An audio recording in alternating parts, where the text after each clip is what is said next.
What's up, everybody? Welcome to the Real Estate Reserve podcast. I'm Jason Balin from Hard Money Bankers. Ian Horowitz is across from me from Equity Warehouse. If you're tuning in for the first time, welcome. We truly appreciate your support. We promise we will make this entertaining and fun for you, and you might even learn something as well. If you are a past follower, listener, thanks again for the support. We certainly appreciate it, and we promise we will give as many nuggets as we can.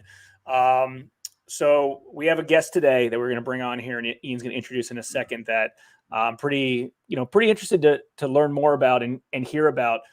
He was a fireman that turned into a full-time real estate investor with a debt-free portfolio.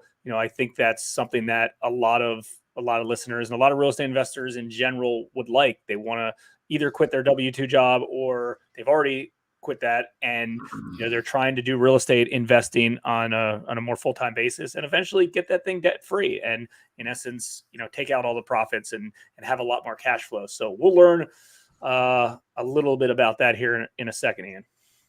Yeah, definitely excited to bring in one of our mastermind members, Dan Smith. We met him at some other events. I'm super excited to bring him on here in a second and talk about his debt-free journey of building a real estate portfolio. But more importantly, you guys get any value from this, please feel free to share it. Give us a like. That's what keeps us motivated. We love seeing the viewers.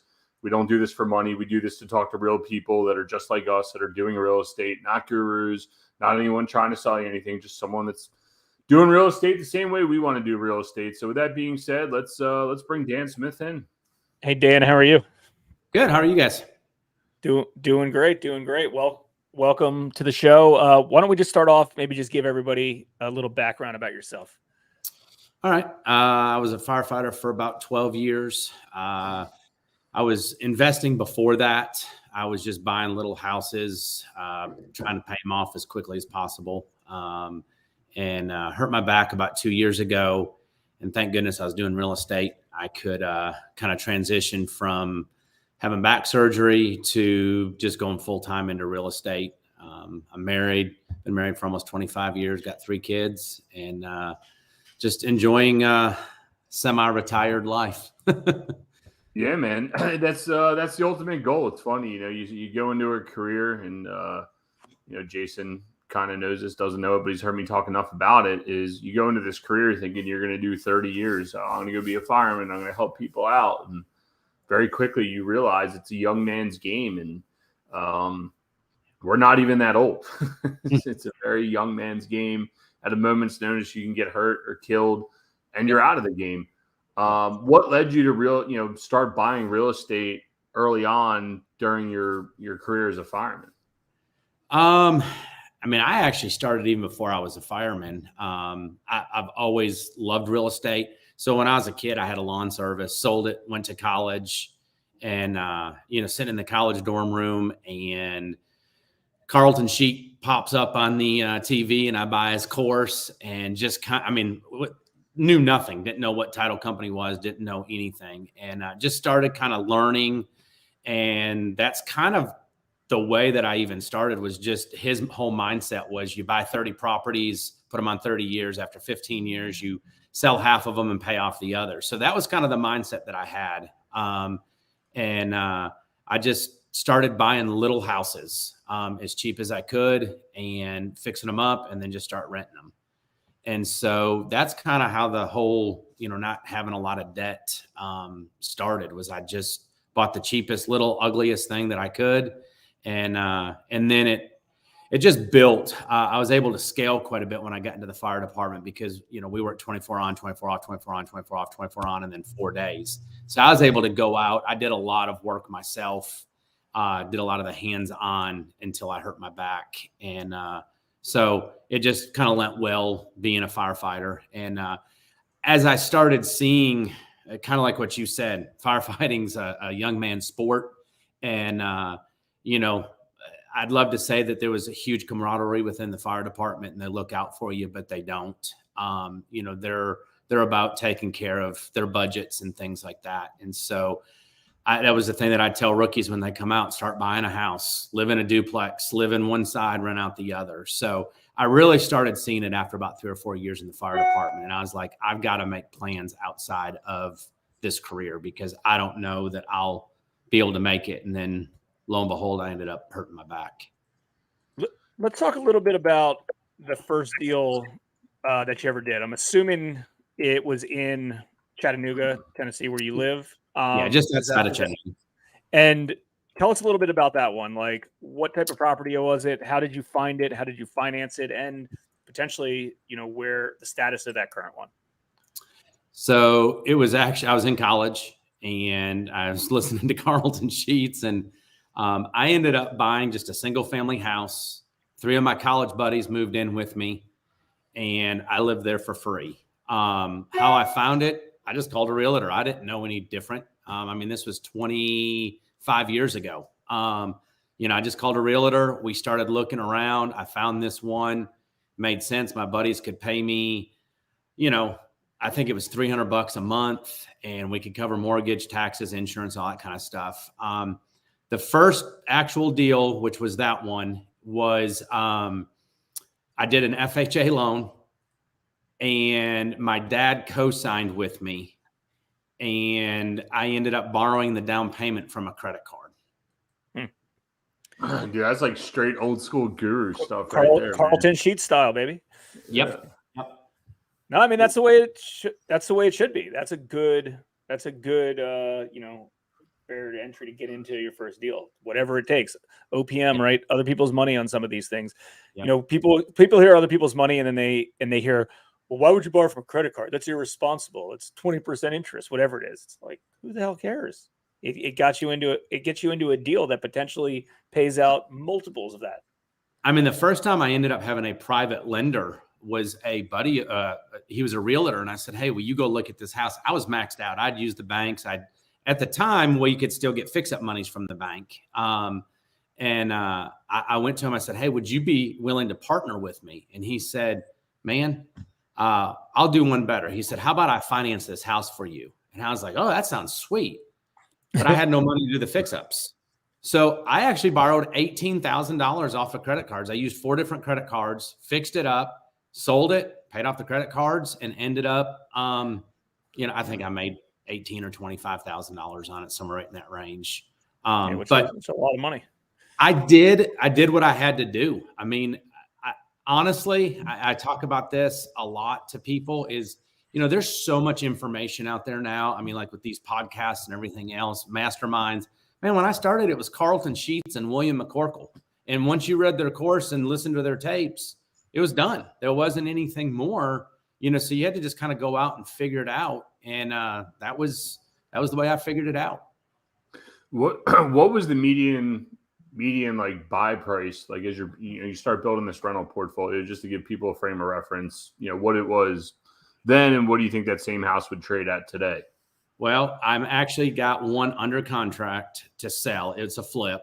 When I started in this same concept, 3-bedroom, 1 bath, 1.5 bath, 1,000 to 1,100 square foot, split level, walk in, got kitchen, living room, walk down 5 stairs. There's a basement, walk up 5 more stairs. There's 3 bedrooms, 1 bath.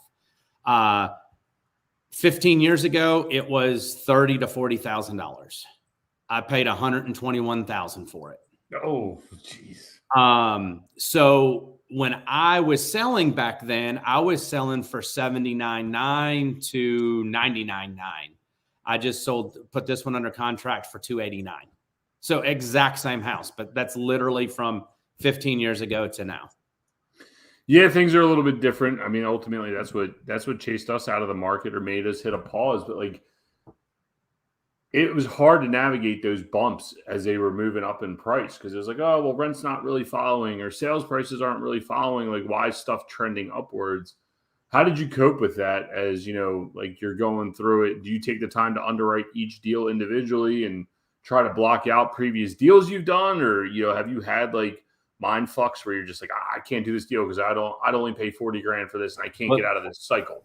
This one was very, very scary to me. I took a lot of time to underwrite it. I called my realtor and I'm like, hey, do you really feel like this is going to sell? She told me 265. And I said, there's no way this thing was only worth 130, 140, 5 to 10 years ago. And she said, Dan, she said, I've got comps, I've got all this. So I've actually been, and we've passed inspection, appraisal's done. And so it's at a point now that I'm like, okay, it is what it is. I mean, their prices are not going down. It's in the price per square foot. So you just have to adapt, with the changes. But I think no matter what, I was in it still really good. And when I first started, my whole concept was, what's worst case scenario? If I buy it, I can't flip it, I can rent it. So even with this one, I was in good enough that if I had to, I could refinance it and I could just rent it out and I could cash flow on it in worst case scenario. Yeah, good point. Good point. Because I think a lot of real estate investors don't have a backup plan, or they don't have multiple strategies. And if you've been in the game long enough, you've seen these areas that have skyrocketed in value, and you kind of have in your head that's like, they got to go down, but who knows? Like, who really knows if they're going to go down? Like, I believe that they're going to go down, but I don't know if that's, but I don't know. Like, part of me wants, I think we kind of want stuff to go down, not our current portfolio, but like, have buying season and opportunities, but like, who knows? Like, the market's given us chances, things have given the market chances to go down, right? Higher interest rates, COVID, things like that. And it never has, but it hasn't. But statistically, there are cycles. So who knows what's to happen? But I'm in the same boat where it's just like, I'm not buying or lending on this project. This neighborhood was worth $100,000, 10 years ago, and now it's $300,000 or whatever the case is. So it is definitely like a shock that you kind of have to overcome for good and bad. I mean, here's the other thing though. You do kind of, the longer in the game, you learn from past experiences, right? So if folks that are in the game long enough and they've seen multiple cycles, they know it's like, hey, it went to here, then it went back to here, then it went to here, then it went back to here, then it went to here, then it went back to here based on. I mean, I went through 08, 09 and 10, when everything just tanked. I mean, it was. Me too. It was crazy. And I had to rent several of the houses that I had. And, but like I said, I've said this to a lot of people, you make money when you buy, you don't make money when you sell. Sure. And I mean, most investors feel that way. Is if you buy right, and the thing is, the other thing that so many investors, especially new investors, do is they want to get in the game so bad that they're willing to buy something that's not good. And it's kind of where I'm at. I mean, the only thing I've bought really recently was I bought a storage facility, but I've been working on it for 3 years. Besides that, what I'm doing now, I'm not buying as much. I'm actually tightening up a lot of my operations. And I'm also doing some of the rehabs, just focusing on rehabs to where I can take advantage of the rent bumps, where I was renting stuff for, and you guys will laugh hearing this, but I mean, I bought a 20 unit they were renting for $500 a month for a 2-bedroom, 1 bath. I'm going in remodeling them, and I'm going to $1,100 to $1,150. So I was cash flowing when I bought. Now I'm going in and fixing up, and I'm just doing it. I'm not kicking people out just natural attrition as people move out. But we've already got, I think, 7 or 8 remodeled. So our cash flow has gone up by $5,000 a month just by doing that. So that's kind of where my focus is right now, is not doing huge amounts acquiring. I mean, if the opportunity comes along, I'm going to do it, but I'm really focusing on operations and then bumping my rents. Yeah, that's a really good point. Concentrating on what you already have and fixing what you have. I mean, let's just use your example of that 20-unit building. You're renting for $500 a month. How much are you putting in per turn, you think? We're doing extensive. We're actually going in and gutting and fixing floors, all new heating and air. So we're probably on average about $15,000 a door. All right. I mean, that's still fair. You're getting $600 more per month in rent. 600 times 12, 7,200. I mean, that's a 50% return on your capital. In 2 years, you recap all. It's a no-brainer, right? Yeah. And you talk about trying to deploy and find new deals and get 50% return on your money. I mean, unless you know where to find it, let me know. But I mean, that's the best use of your capital. And I think that's also a great segue into you building a debt-free portfolio to have free cash flow to do this, right? Like if you were all levered up and debted up, and we know some similar people that think that way, and I think that way sometimes, but sometimes it's not a good place to be. You don't have the free cash flow to go and fix and do this, and you got to go back to the bank and borrow money. Now your returns get tanked. What was your thought process just behind, like, okay, I have to be debt free? Like, was it something internal, or was it like the guy that I followed, Carl, he just says this is how you have to do it, so that's I did it. Like, what led you down that journey of being, I think for me, when we started, my wife and I started in real estate, we wanted to have cash flow so that we both could quit our jobs 20 years ago. And so to me, the simplest, quickest way to get cash flow to replace my job was to pay off that property and have the full monthly rent coming in. I guess I didn't have the mindset of buying 30 properties and having 200 or 300 bucks a door. I was like, if I had 10 and they were paid off. So that was kind of the whole mindset that I had at the beginning. So I just, every bit of money I had, I put into paying them off. And then I guess, when you go through 08, 09, you're like, oh crap, the banks aren't loaning. They're not doing this. You get stuck with a loan. And then, we hit the high times during COVID, and I felt like we were going to kind of hit some tough times again. And I guess I call it pillow time. I can have easy pillow time. I mean, and at this point, you say debt free. I'm not 100% debt free. I did sell off some apartments and was able to get out of debt, but then I got into storage, and I sold out of that portfolio. So I bought some stuff, and I had to take on a little bit of debt, but it's probably 20% for my whole portfolio. So maybe 25. But I feel, and all that is private. There's no institutional lending at all. It's all private. And I just feel better with it. Yeah. And I agree / commend you in that particular case. And I think it's opposite of what a lot of folks do, for better or worse, right? There's no right or wrong. And the model of owning a portfolio the way you do is it doesn't happen overnight, right? It takes time, right? If you have, $100,000 in cash, you can buy one property for $100,000, or you could buy 10 properties or whatever with $10,000 into each of them and leverage them up. And which way is better? Which way is worse? And typically if somebody's in the actual growth stage where they want to scale, grow as quick as possible, you need leverage, right? Leverage is your friend. Leverage is a tool, but it also can hurt you in the wrong times if you do it the wrong way. So I think it's a personal decision. I know folks that are very into leverage and scale, and I know folks that are just like, hey, I just want to do it my way, slow and sweet and cash. And there's no right or wrong. I mean, I'm a little bit more on your side than the leverage side. That's just kind of my appetite, and you're comfortable with it. I mean, I know a lot of folks are like, why would you ever pay off your primary residence if you have a 2 or 3% mortgage? And then on the other side, it's lend out the difference or buy something with a difference, keep the arbitrage, and absolutely right.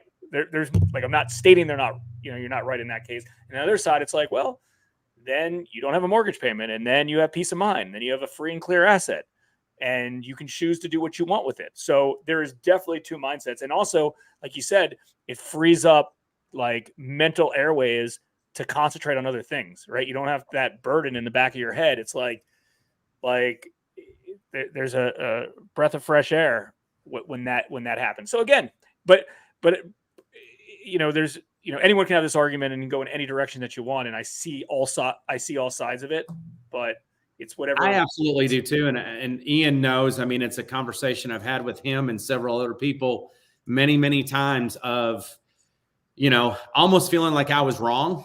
And then I did leverage up more when I was buying storage. And then when my business partner bought me out, it was like a breath of fresh air. And I was like, nope, I'm doing it the way that I need to do it. And, another guy had said one time to me, he's like, Dan, run your own race, what you feel comfortable with, and the thing is, I am a little bit older. a lot of guys that get started are younger in this because I did it the way I did. I'm 46 years old. I've been doing this for 25 years and, I'm okay where I'm at. I've got a 20-year-old son. I've got a almost 18-year-old son that I'm wanting to kind of help guide them and help them. Where I'm at, I'm good.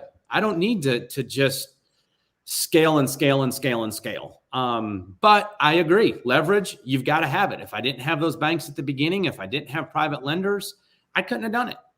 So you have to leverage. And, when you get started, it's hard. Yeah, I would definitely agree. And it kind of goes to a conversation that we were having yesterday in regards to imbalance and balance in general. It's the same thing. You have imbalance in your life because you're trying to grow a business. So your business takes forefront. That creates imbalance. You can't be perfectly balanced. Later on in life, your business is built. Now you spend a lot more family time. And there's never true balance anywhere. It's the same thing with debt and leverage. At some point, you're going to need potentially to borrow money. Yep. There's a time and place to use it. And then there's a time and place to take your foot off the accelerator and feel comfortable. You're obviously going into a stage about to be an empty nester, I presume, based on that comment.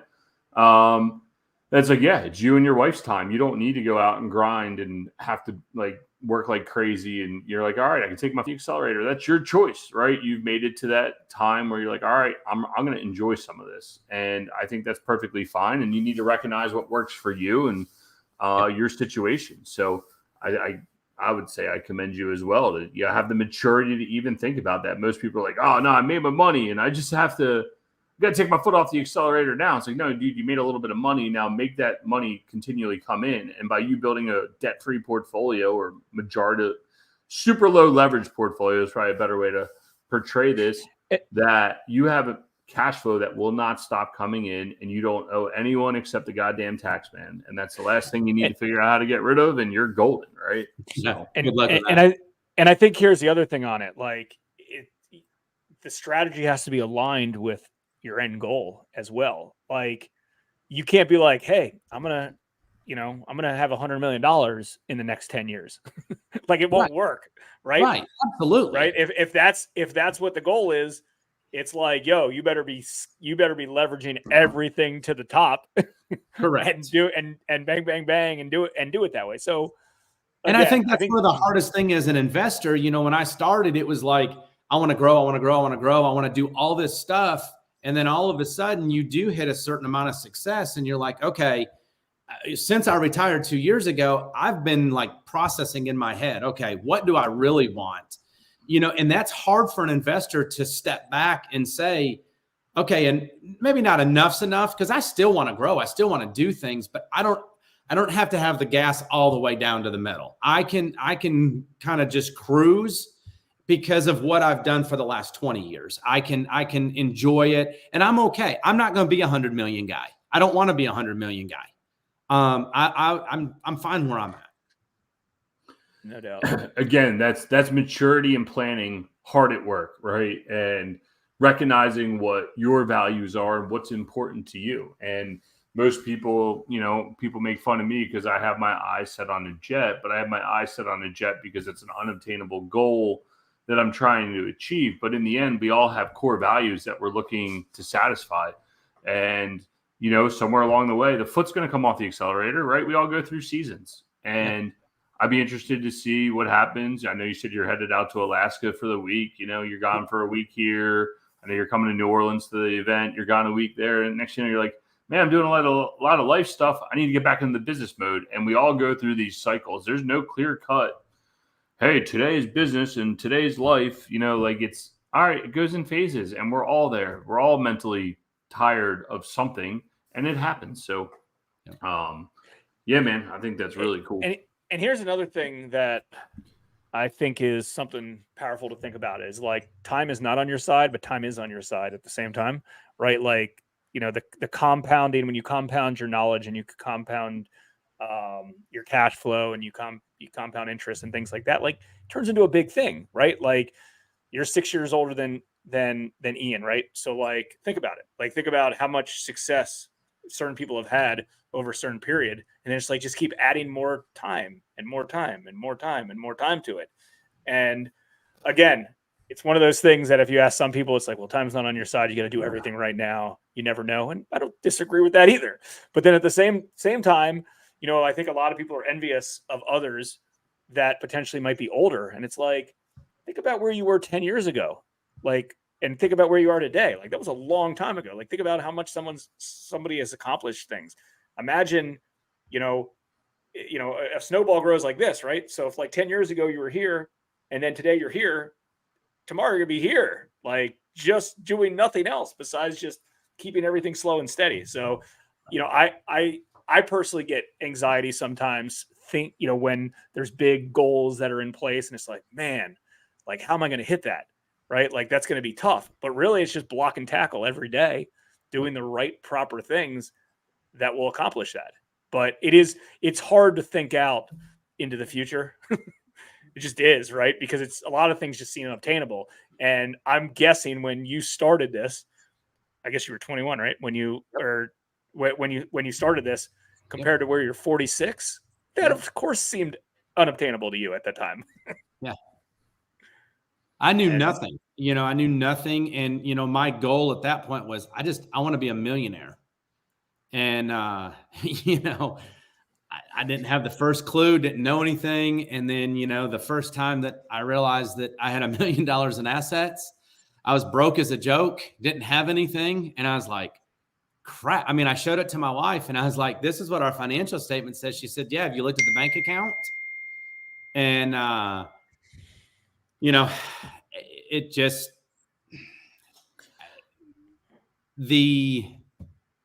sorry, my mind just went blank there for a second. Getting to goals and getting to the point that, you can be content and enjoy. And I think it's huge. I think going from $1 million, that's the hardest thing, is when you start out and get going, it's one of the hardest things. But once you get into it, then it just becomes every day and you just kind of roll with it. Yeah. Well, and I'm sure that ding was nobody ever dings you to say hi. So I'm sure your ding on your computer interrupted your thought. And it did. I'm sure it was a good one, because we all have real estate. It happens. But you remind me, and Jason tells me this shit all the time. Sam Zell, if you ever read his book, Am I Too Subtle? He talks about having billions of dollars of assets. It does not know if he's going to make payroll on Friday, which is just mind-boggling, right? But again, this is that whole imbalance of the guy was destitute to build something gigantic, starts one of the first REITs in the country, and he's so imbalanced that finally, when the payday came, the imbalance switched around the other way, and he talks about how he traveled the world on motorcycle and all these other crazy stories, right? And that's the same thing. And I think a lot of people get caught up, oh, man, like I remember my first catch-up was like, man, I just want to get to 100 houses.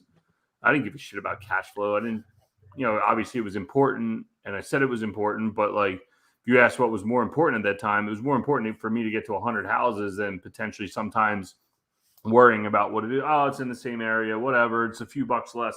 Well, a few bucks less turns into a problem really freaking quick. So we've all been there. And I think with business maturity, it comes along. And Jason mentioned it. The hardest thing to leverage, it's easy to leverage money, but leveraging time in the sense of trying to speed up your business is almost impossible. And having those experiences and taking that path to getting there. So, yeah, man, it's just a different world, and every day is a different step. So what are some kind of future goals that you have on the horizon related to, obviously business goals?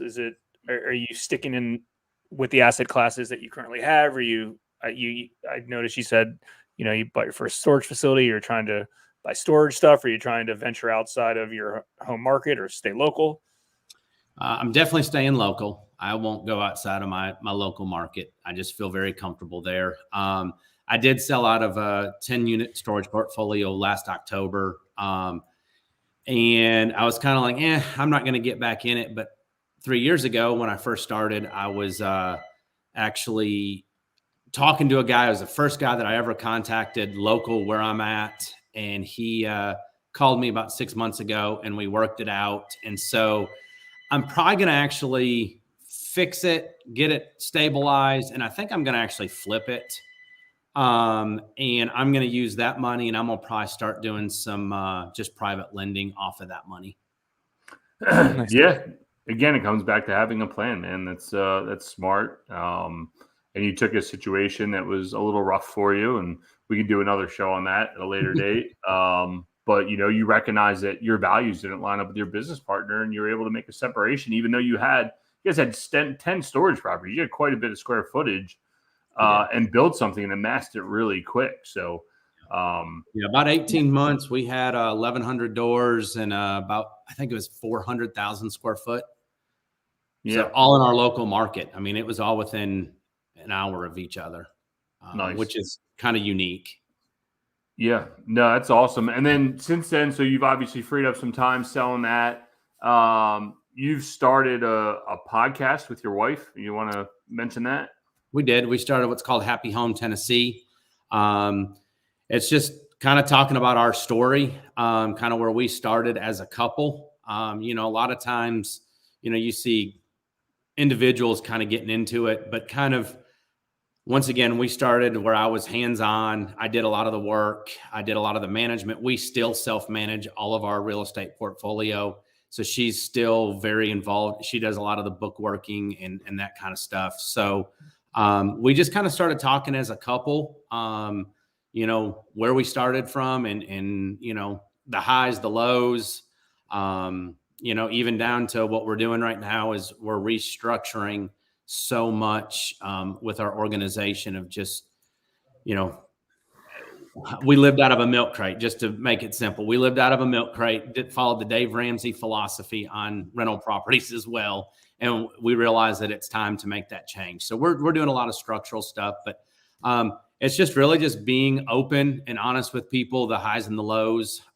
with our podcast. We're, just trying to help young people that are, especially couples, that are struggling in that 8-to-5 job, barely making ends meet. If it's nothing more than just buying a couple of houses that help them in retirement, if it's, they need money for college for their kids, whatever it is, it's not necessarily going out and being that $100 million person, but it's just changing your mindset and seeing that there's other options out there than just that 8-to-5 every day. Hell yeah. I mean, that's how we all started, right? Just, hey, we wanted some extra money for retirement. Next, it spirals out of control into a really good thing and changes life, changes trajectory. So awesome. I've been following your content, really good video content that you guys have been pumping out too. Thanks, man. Terry, you're right. You do call to say hi. I will give you credit. You do call to say hi. And sometimes I don't answer because I'm not in the mood to say hi. So I will give you props there, buddy. Hi, how you doing? Terry's got an updated. Terry's got an updated Facebook picture too. Yeah, is that moving up in the world, man? I didn't know that was the same Terry Royce. Yeah, he's the family man, babe. Hey Dan, so we like to ask all of our guests this one question. Besides the meaning of life, what is one book or podcast that you're either listening to now or you think everybody should, go out and read or listen to? Man, book or podcast? Since Terry's on there, maybe I should plug his. No, I'm just kidding. Honestly, old school. The Millionaire Next Door. I know it sounds so funny, but I loved that book. It just, I guess, kind of grounded me a little bit in, the aspect of you don't have to be flashy. Take care of your family, be simple. A lot of young kids, I recommend that too. And I know it's a little old school, but I love that. Podcast, honestly, man, I love getting on yours. I listen to John's new one. Just guys that are just real. Those are the ones that I love to listen to, not somebody out there, part of REITs or anything else like that. I just very basic, simple guys. Yeah, I mean, they're the best ones. I like listening, hearing other people's thoughts, and we're obtainable, right? Like you can reach out and say, hey, man, I heard on your podcast, what's up? Like we were talking about infinite banking and some other stuff, we've talked about it here, and it builds relationships for everybody else. And again, that's why we like interviewing guys like us, not gurus, not people that are trying to sell stuff. Dude, nobody gives a shit. Like you can go online and get sold. Let's hear from the real people doing real shit. There's education and content everywhere, and it's all free. And I think there's so many different options out there. I mean, like you said, the guys are going for the 100 million, the guys that are just wanting to get a little extra cash flow, and you have to be comfortable in your own skin. Being a firefighter, you got to have thick skin. You got to be comfortable where you're at. And I think that's a big thing is just being comfortable.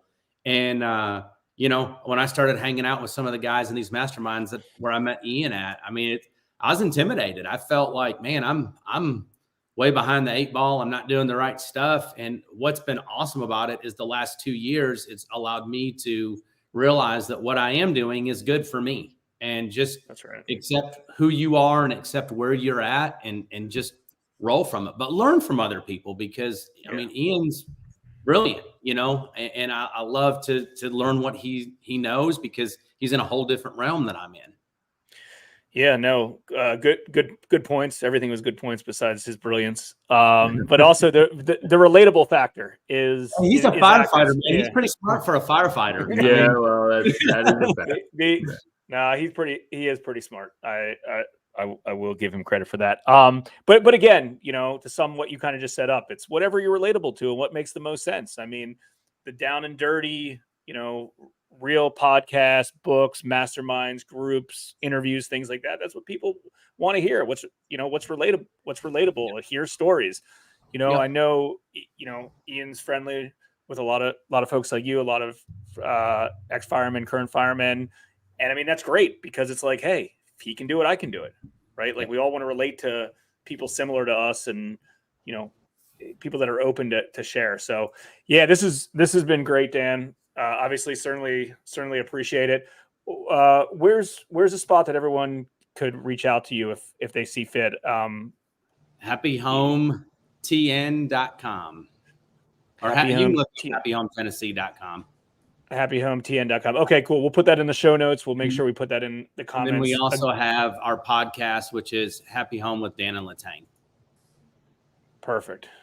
All right, we'll put that on the screen, and cool. If you're listening on audio, make sure to check that out. Obviously Dan seems to be a pretty upfront and relatable person, so I'm sure he'd be happy to help anybody listening with anything that they need. Again, Dan, thanks again. If you're listening or you're watching and you enjoyed this episode, we really, really appreciate all the support. This podcast has grown a lot over the last few years, and we couldn't do it without our loyal listeners or followers. Feel free to share it with a friend, like, comment, subscribe, whatever platform you're on. And again, we really appreciate it. And we'll see everybody next week on the Real Estate Reserve podcast. Take care, guys. Take care. Thanks for tuning in to the Real Estate Reserve podcast. Do us a favor and like, comment, and share our broadcast. It helps the algorithm and helps us spread the word too. Till next time, thank you for tuning in.